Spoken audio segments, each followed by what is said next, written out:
I was thinking recently, though I've been teaching now for 12 years, this is my first time to teach through the Gospel of Luke, and it's really a blessing sometimes to take all these things that you've heard, no telling how many times in your life, consider them again, and really sit down and ponder them, let them cook, let them simmer, to see what might be heard as just simple stories, how many layers of depth of meaning there are.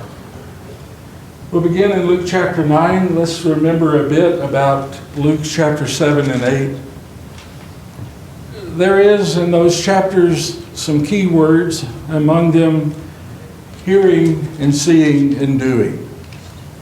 By all that people hear Jesus saying and see him doing, by his teaching and by his healing, there should be a change, at least in those who are truth seekers, there will be a change.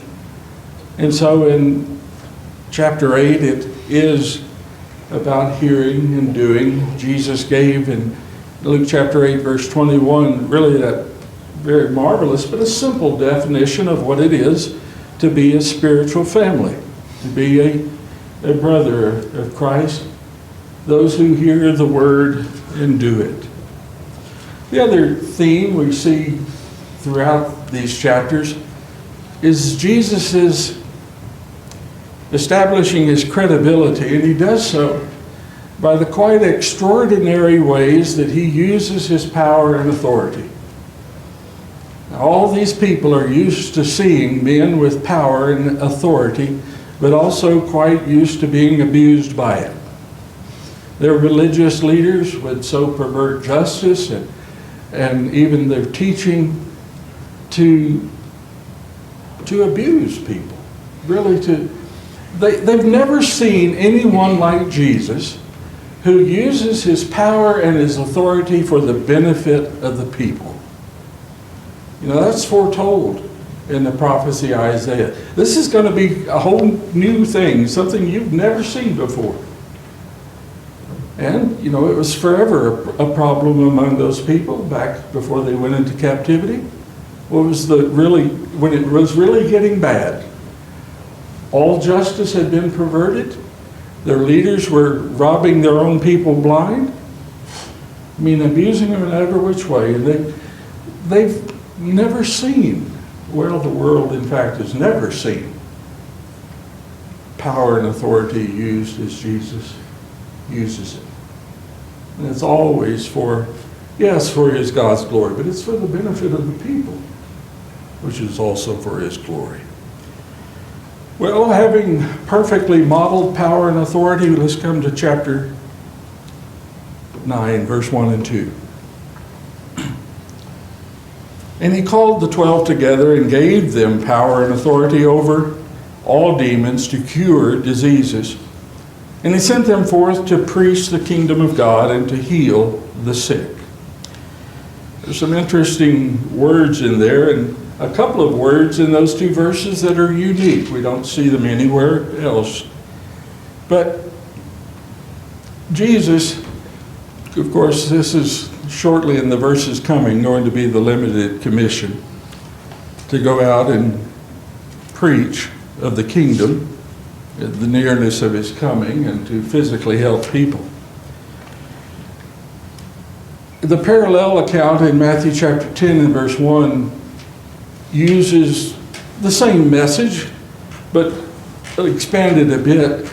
There it uses the word over 3 times, over sickness, over illness, over diseases.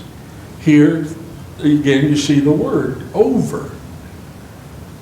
And the point of it is, it's an overpowering. Jesus can overpower all things. But now he's calling them, the 12 together, to give them power and authority over all disease, all demons, and to cure diseases. There's always going to be this complaint against Jesus that his power is not from God but from the devil. But so at every turn, Jesus is proving, You know, if he's going to give power to 12 men, that means he has far more power to give and still have his, doesn't he? In the picture, of course, in every turn, you see Jesus is always pointing to the Heavenly Father. So it's from the source through Christ to these men. And these men are given, in effect, the power to overcome every kind of sickness. Yes, Joe? Well, I was thinking, once again, I was watching The Chosen. So I don't know how much time took place from the time that he started teaching them until this time he's sending them out. But he didn't go with them. Nope. And he just basically just say what just repeat my words. So he didn't go with them, so they really went out. I mean, I can imagine the different feelings that they had because they're humans like us. But it just amazes me that they did go. And they didn't say, I'm not qualified, or I don't have enough information, or I don't have enough knowledge, or I don't have whatever. They just did what he told them to do. They had all the knowledge they needed for the moment. Right, yeah. This ties very closely to the end of chapter 8. There you have this demoniac, this man who is the embodiment of all evil. Entirely evil, made entirely whole, made well, saved. And that man wants to cling to Jesus, to remain there calmly and peacefully sitting next to Jesus' feet. But Jesus did what? Said, no, you go home. You tell the people. See, he's already commissioned a man like he's commissioning these 12, isn't he? And that's all he had was his healing, right? Mm-hmm. And that Jesus had done that. So I guess you go, like you said before, go tell people what you know. You know, when we were talking about soul winning on Wednesday night a while back, how many of those cases, virtually every one of them, the success of their soul winning efforts began by telling their own story, making the connection with the story, and then people would hear. And it's the same thing here. What can these disciples tell? They can tell what Jesus has said about the coming of the kingdom. They can tell what Jesus is doing to bring that about. They've got a story to tell. They don't need to know everything yet. What they need is this experience of taking this to the people. You know, we've seen it in the progression. At first there's just a few people, and then at every turn, wherever Jesus goes, the crowd gets bigger and bigger and bigger. There's time to multiply the numbers of workers. You know, Jesus is going to appoint 12, and that's not near about going to be enough. They need to find believers and bring them into the work as well. But yet, this having power over every kind of sickness, what's the theological implication of that? When talking about sickness in Scripture, we're talking about the consequences of sin, aren't we? I mean, every sickness is a consequence of sin. So if you have power over this and over that and over that, he's able to conquer all of that, to bring even to an end the consequences of sin in each of those lives. When he says you are made well, you are made whole, in other words, you are forgiven. See, he's taking away the consequences of those sins. It certainly ties back to Malachi 4 and verse 2. There it says, the Son, S-U-N, the Son of righteousness will arise with healing in its wings, overpowering healings. Well, he's passing that on to the 12. Joe, you've already alluded to it.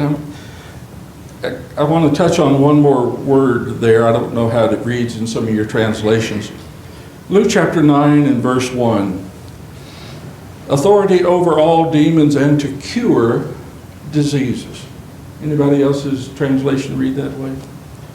To cure diseases? Heal. Pardon? Heal. Heal. Mine says cure diseases. Cure. Nothing wrong with heal. But this is a unique word. A unique kind of healing. Maybe not the best illustration of it. When he uses the word cure here, he's talking about a radically transformed life. What happens, Gary, when you cure some meat? It's more than just heating it up and getting it ready to eat. What actually happens, if you're curing that meat for the purpose of preserving it. And so there is a very real change in the substance of that meat, isn't there? And that's what he's talking about here. There's a progression of these words. We saw it in the previous chapter when he says made whole. Well, he means saved. When he talks about healing, and now we come to this word curing. Curing, you're transforming a life in that. You're changing that life. In as much as in relation to preserving a piece of meat. What's he doing? He's not only giving life, but the means to preserve life. It's quite a word there. Cured those diseases. Well, he's again removing the consequences of sin. In verses 3 through 6 then, there's specific instructions how they ought to go. He said to them, "Take nothing for your journey, neither staff, nor bag, nor bread, nor money, neither have 2 tunics. And into whatsoever house you enter, there stay, and from there depart. And as many as do not receive you, when you depart from that city, shake the dust off your feet for a testimony against them." And they departed, and they went out the villages, preaching the gospel and healing everywhere. And in fact, he says, take nothing. Don't take this, don't take that, don't take that. You've already alluded to it, Jill, the answer. Take nothing except what? What he's given them. You take the measure of power and authority that I've given you. You take the teaching that I've given you. You take the compassion to heal with you. That's all you need. Don't take anything else. Sometimes it's said this is just about, well, they don't take anything because it's a short trip. That's missing the point. Anyone can live a few days without food or even a change of clothes. That's not the point. Jesus is teaching them that Luke 12 principle of not worrying about what you'll eat, not worrying about where you'll stay. None of that. That's not your concern. But it is, of course, so easily for us to be concerned about it. So, take nothing. And because it's reasonable to conclude that if they go into these villages and someone does receive the teaching, someone is blessed by the healing, that they would logically support the teacher. And you think about it, well, why not take a staff? Come on. Why would you go out there to be vulnerable and defenseless? Why not take a little bag of personal items, maybe just some little memento? Not bread, why not take a little money? With no money, if your tunic is torn, you can't get another one. Who's going to listen to you if you come to them not wearing a tunic, in essence, kind of not really dressed? Why would you do that? They have the power to teach and to heal others, and of themselves have nothing. That's the point. All you have is what God gave you, a word and the power and the authority. That's it. And that's what's effective. Yes, Jill? Doesn't that kind of go along with that, let me go back and bury my father, and let me do this Mhm. first, and let me do this first, Sure. and let me get my affairs in order, and let me do this. And so they're showing the crowds that they who are close, and his apostles, right, that they are doing this even though they're not receiving, like, themselves from Jesus. I mean, they're not receiving, kind of like Paul with thorn in the flesh. Besides, even though he had that thorn in the flesh, he was going to continue on. So same thing with these 12. They're going to continue on and show them that if we believe so strongly in Jesus' word, this is what we're showing. You know, he didn't tell them, okay, now y'all go home, sleep tight for the night, you leave early in the morning. No, you're going right now. And go with only what Jesus has given them. And that's really all they need, isn't it? Paul, Yes? it forced them to put, excuse me, it forced them to put all their reliance on God for the things that we worry about. We could learn a lot from this in the materialistic society that we live in today. And they've been relying on what men say, you know, you got to, we still do it today. Before we can go out and teach, we have to set up this massive program with all these steps and channels of doing it, and I'm not saying there's anything wrong with that. But what you first need to do is go out there and get the experience of it. And so, we've seen in the previous chapters, I talked about it last week, there was those 7 teaching sections followed by 7 miracles. And the point of it is that those who hear will do what Jesus has said. And what did they just do? They did. And so, now, what's this about this dusting, shaking the dust off your shoes?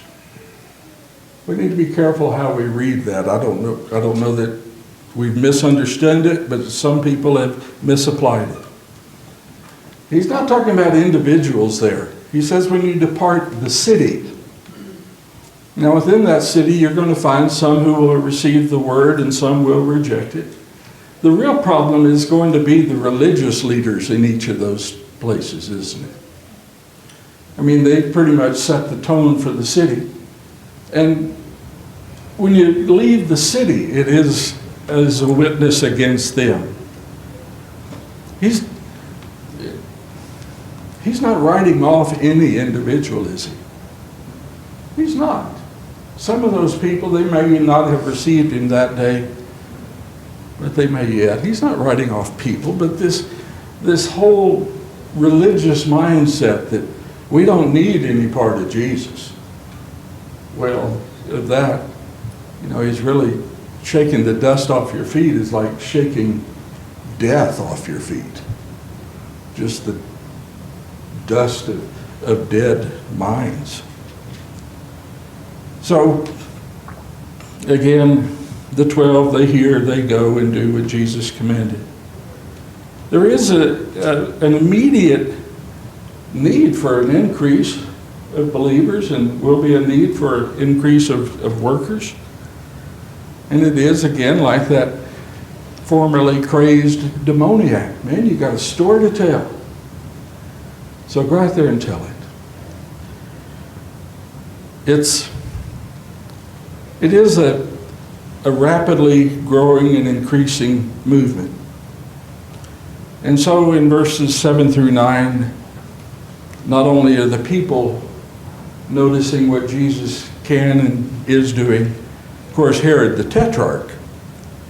In verse 7, Herod the Tetrarch, come on, Paul, you can say that. Tetrarch.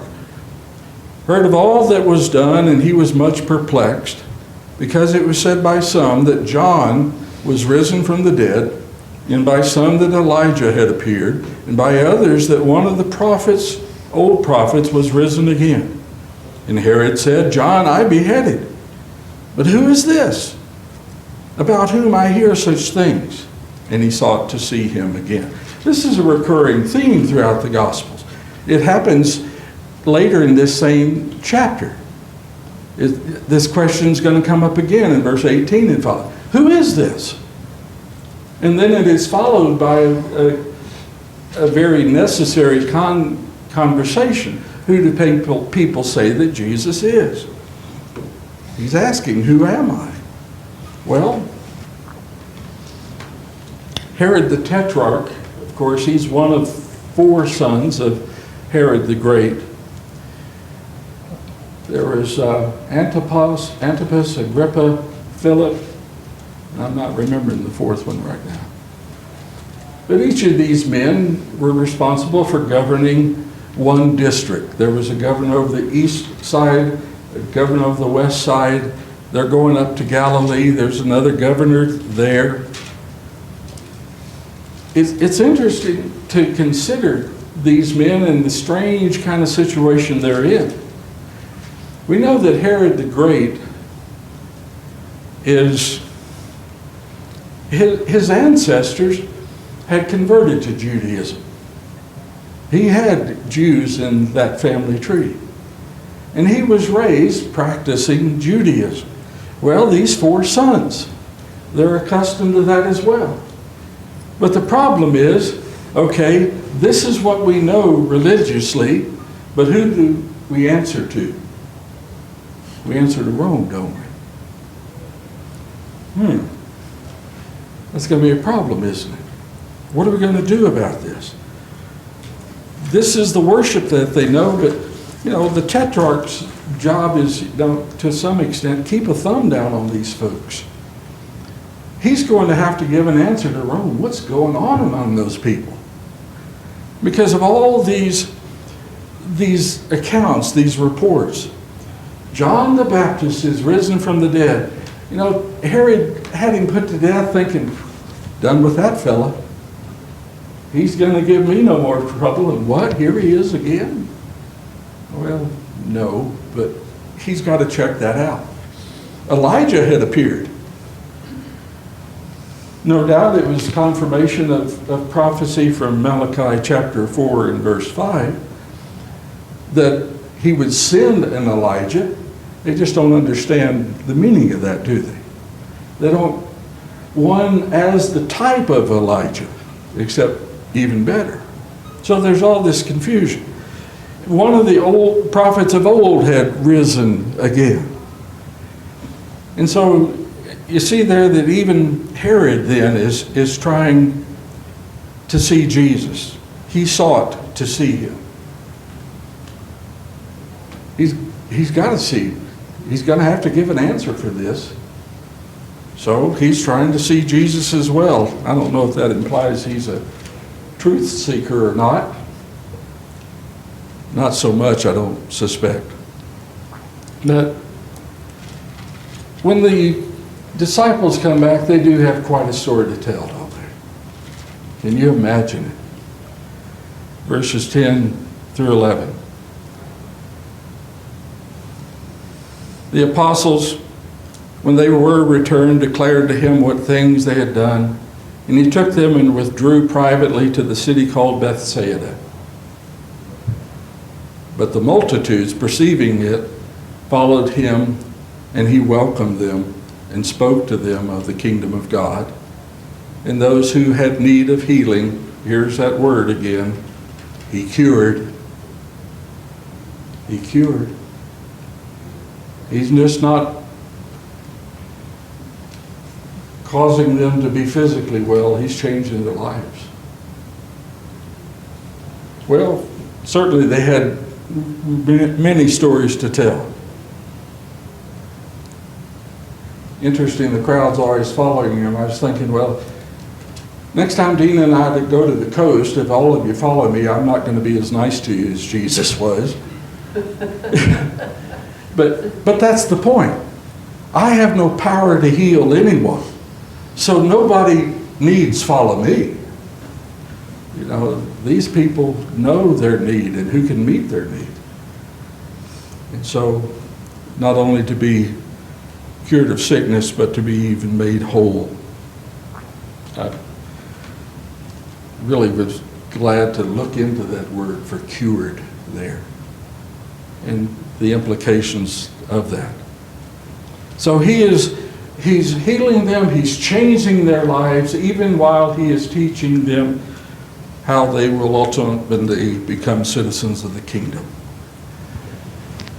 What happens when things are going well? When you're doing the work that you really want to do, Gary, you'll understand this. I can understand this sometime if you've got a project you're really enthused about and you're really into it and going well and all the pieces are coming together like you want.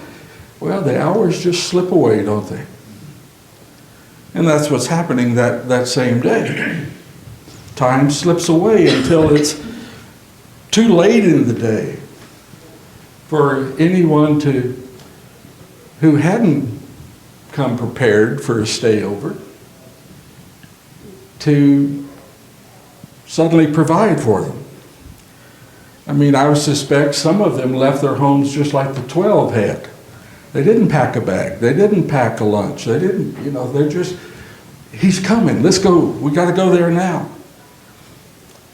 And so no food, apparently not enough money to pay for lodging, even if they could find it. It's not 5,000 people, but likely even closer to 10, by the time you count all the people with them. Where are you going to put up 10,000 folks? It's just not even possible. And they might be enough like us, if it's getting late in the day and you haven't eaten on anything, folks are getting not only hungry, they're getting hangry, aren't they? Folks get a little testy. And so it's quickly going to go from, well, not just hungry, but worse. Well, what's the next lesson the disciples and all the people need to learn? Just another really bigger installment of what they learned on the limited commission. What you don't have is not the problem. What God can give, what Jesus can give, is what you need to understand.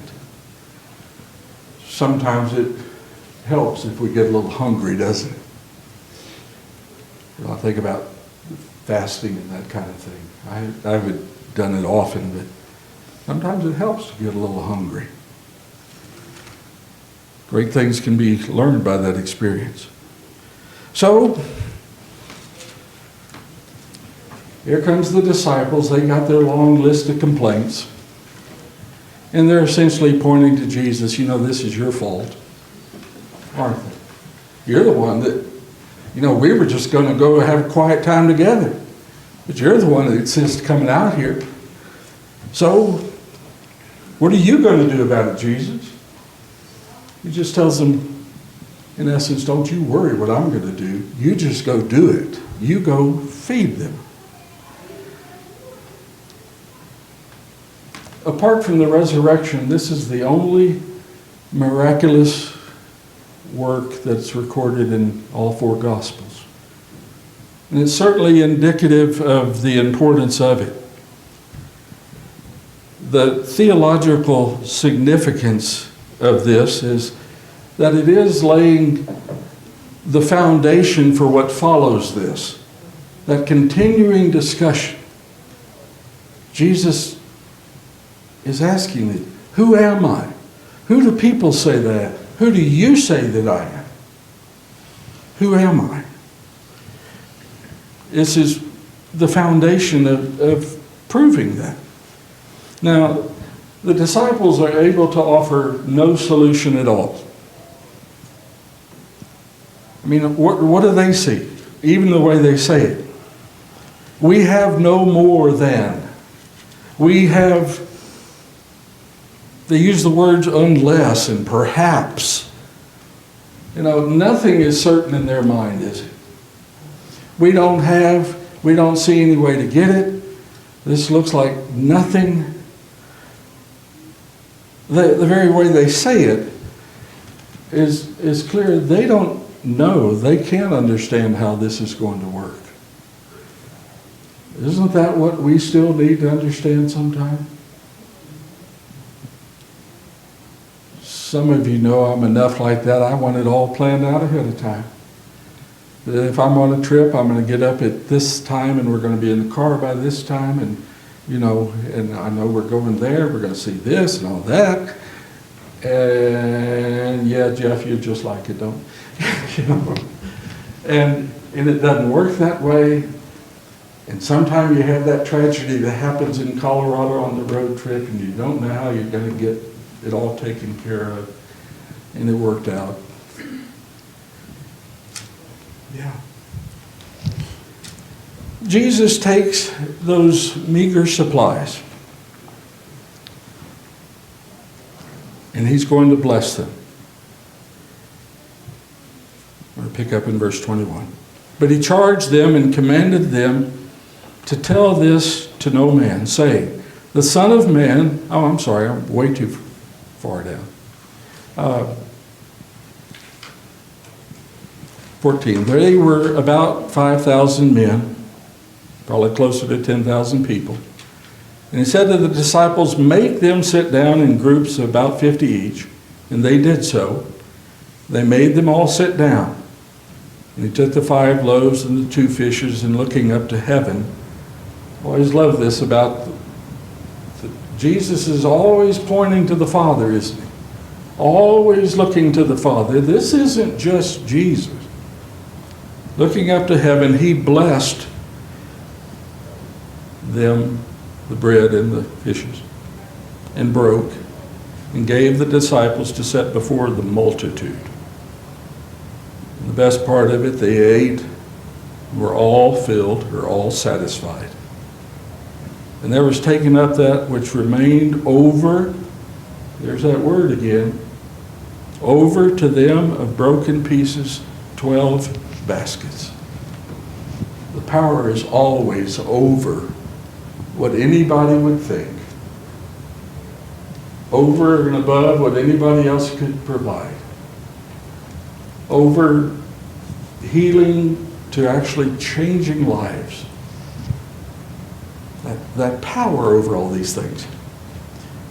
It's, of course, theologically important that they were all ate and they were satisfied. Why is that theologically important? That's the very thing that all men must understand, isn't it? That all things are met. All needs are met. Every promise is fulfilled. All that we ought to be is satisfied in Christ. And how easy people are confused about that. You go from that scene right again to the other, this repetition. People are confused who this man is, who can do these things. It must be John the Baptist. It must be Elijah again. I'm not saying it's easy to understand. It certainly wasn't. But all the evidence is there. What Jesus is doing, no man can provide for himself. But from God through Jesus, every need is abundantly supplied. How many of us are still having trouble trusting that day by day? Sometimes because in the midst of it, we take our eyes off of Jesus. We intellectually know it, but sometimes we live like we don't. Yes, Jenny? This reminds me of a conversation I had with my son when he was 17. He said, Mom, don't send me to college because I want to start a rock band and see how far I can go. And I said, being a typical parent, I said, do you have a backup plan? And he said, I can't. It's too hard a business. If I'll have a backup, I'll fail. And I think we look at that, what you said, well, if I'm not gonna really follow all the rules I want that Christ has set up for me, well, maybe I gotta back up, that'll come forward. I think that enters our thinking a lot.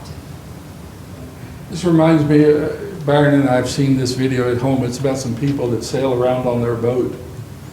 And that was their dream when they were young, before they were married, that we're going to sail the world in this boat.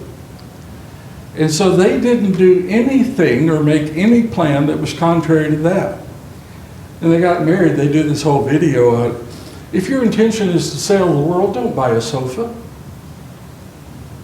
You know, I used to sell sofas. I tell everybody you got to have a sofa. No, you don't. If that's not your purpose, why would you buy a sofa? You know, why would you invest in anything else than in that? So, yeah, see, we like all our well-set plans. You would like for him to have had a backup. And maybe he needed a backup, but, you know, that all worked out. You see, we always want to have this 2 tunics. Got to have an extra. I got to have what I can provide for myself. Not in spiritual matters. We've got a couple of minutes. Anybody want to add anything to that? Yes, Jeff. You know, he's talking to the crowd, he's healing. They just got back from a journey that they was able to cast out demons, healing everything. And the first thing that happens is that they want to say, send the people away. And that's their resolution to the problem. Send them away. They're on their own. After they've seen all of this that goes on, they still lack the faith, knowing that whatever comes about, it's going to be taken care of. Their compassion is not yet complete, then, is it? I mean, you'd think that seeing the healing, the demons being cast out, and then being able to do that themselves. This is right after they came back. They had that power within them, and yet they still did not grasp everything that could be done. Well, think, in a sense, by their being hungry, just how ripe this crowd is for teaching. Mm-hmm. I mean, these people, they're ready. You couldn't probably draw a better crowd than that. They know their need. Here's one who assures he can meet their need. Yes. Although on the other hand, I think to myself that, you know, if you were having to undergo this journey for this long a time and you've been teaching and teaching and teaching and teaching, and now you're hungry, and then you're doing some more teaching, now Jesus gives you more responsibility. I can also see from a selfish human standpoint that be like, give me a break. Come on. I'm worn out. I'm hungry. I'm tired. I don't have everything I want to have. I mean, cut me a break. And Jesus certainly understands that. They can go and deal with themselves. I need a break. Like I can see where they might selfishly want them to go away. They need a little taste of how Jesus lives, though. Which right. Jesus said. He works all day, then he stays up all hours of the night praying. He's up early the next morning still praying, still prepared for another day. You know, the work doesn't stop, does it? They still need tempering. Yeah. But in a way, he didn't have a break. Yeah. You know, as Paul will later learn himself, his rest is in the Lord. Yes, yes, sir. It's interesting, they just came back and gave him authority over demons and to heal.